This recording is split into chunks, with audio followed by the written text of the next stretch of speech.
Steve the Dean, who is one of our most fabulous guests, and I'm just so excited to have him back on the show. How are you, Steve? I am wonderful. Thank you for having me on.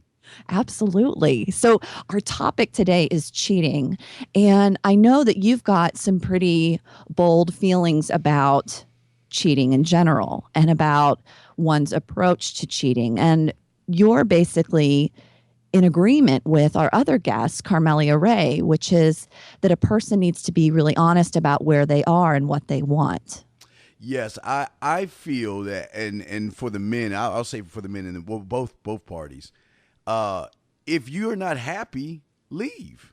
I mean, it's that simple. If you are not satisfied with what the person is doing, leave. But I understand from a woman's point of view why they cheat on one end, but I'm sure we'll discuss that later. But I really believe that there's no reason to lie to somebody or to make someone think that something one thing is going on when something else is. Yeah. Yeah. I mean, you want to speak a little bit about your perspective as a gigolo, like a former gigolo, Yes. and some of the ways in which women came to you, like some of the reasons for that? Oh man, this could be a book. Okay, well, again, one of the biggest problems I used to have with my clientele was the fact that it wasn't the sex. I mean, sex was a huge part because you're dealing with guys that are 2 minute guys. They're very terrible in bed. But the Hmm. worst part is the communication, the sexual communication before, during, and after was lacking. And that's what they normally paid for was the sexual communication, not the act itself. But a lot of women are in relationships and they don't feel sexy. They don't feel wanted. They don't feel appreciated. So what happens is they find people like me or non-gigolos to satisfy or fill in those little areas where their husband or boyfriend can't fill those areas in. And when you say sexual communication, you mean body language, you mean um, romance, you mean like, what do you mean specifically in terms of sexual communication? I mean, talking to the pussy between her ears. See, Right. everybody's focused on the pussy between her legs. I'm talking about the one to make her feel sexy all the time. I'm talking about naming the pussy. I mean, not too many guys, they don't even name the pussy. I mean, how does that work? But I mean, I got to name the pussy because I'm taking ownership. You know what I mean? So, I mean, so it's sensual, it's fun, it's flirty. And that's before. You have to show her that, you know what? I want to eat your pussy. I want to fuck you. I want to pull your hair. I want to smack your ass. I want to throw you all over the bedroom through your communication in the front end. And then Right. during, you want to let her know how she smells, how she tastes, how the moment is. I mean, and that's not just most guys are just whose pussy is it?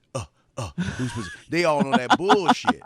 But I'm telling you how you taste, how you feel. I'm whispering in your ear while I'm stroking, and then afterwards, you know what? I can hold you. I don't mind. Look, after I get the ass, I can hold you. Uh huh. But and we can spoon because I already got done forking, so we can Right. spoon.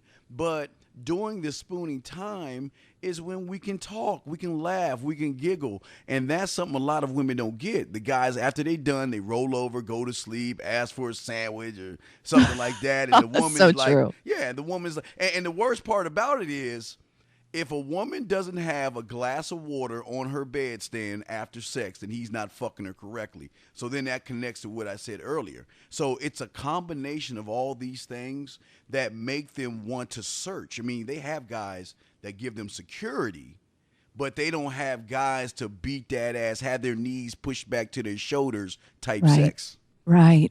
And so you're saying that a lot of women came to you just specifically for sexual needs, for fulfillment. Well, yeah, there was you had some that wanted, some good dick pounding sex, but the majority just wanted to feel sexy and appreciated, and it was just more the mental aspect of just sitting there holding her and talking to her. But the Wow. fucking was great, but the talking, it goes beyond so much because a lot of guys don't know how to express themselves sexually. They think you think, oh my God, there's a problem with me if I tell a woman how I feel. And I Right. learned this at like 13, 12 years old when my mentor told me to watch Purple Rain. I was a Okay. Michael Jackson fan. He was like, go check out Purple Rain. I think it was '84 or whatever. And I was like, Uh-huh. okay, I'll check it out. And then I realized that, wait a second here, this dude is really fucking these women with words. I mean, and then that's when I got into poetry, erotic poetry, Uh-huh. and then that's how I learned how to be able to talk to a woman to turn her on and get her off through text messages, emails, telephone conversations, where the normal person is like, "What are you doing? Are you busy? Can we hang out?" All that bullshit. Yeah, that communication that has absolutely nothing to do with making her feel sexy. Yeah, I want to make her pussy wet in her mind. That's what I want to do. And when you do that, they think about you constantly because I guess men forgot women love sex as much as we do, and they fantasize just as much as we do, if not more. So I Right. want to become the fantasy. Right. And if you're in the right relationship with the right partner, you are the fantasy. Yeah, oh, absolutely. But that's the issue with going back to the cheating. Uh-huh. Just because he gives you security in a car and gifts every year doesn't mean she's happy. She could be happy on one level, but sexually, internally, mentally, she's not. So what they do is they look. They don't mean to look, but we all know women are emotional, and they somehow some way get caught up in these emotional affairs with people when they don't realize what they're doing, and then they get caught up in the emotional aspect of things, which leads to sex and cheating. Right. Right. With and I was thinking when I talk to folks who are in the midst of cheating and we process through why they did it, it's always for the women, there was that emotional affair that led to the physical. Yes.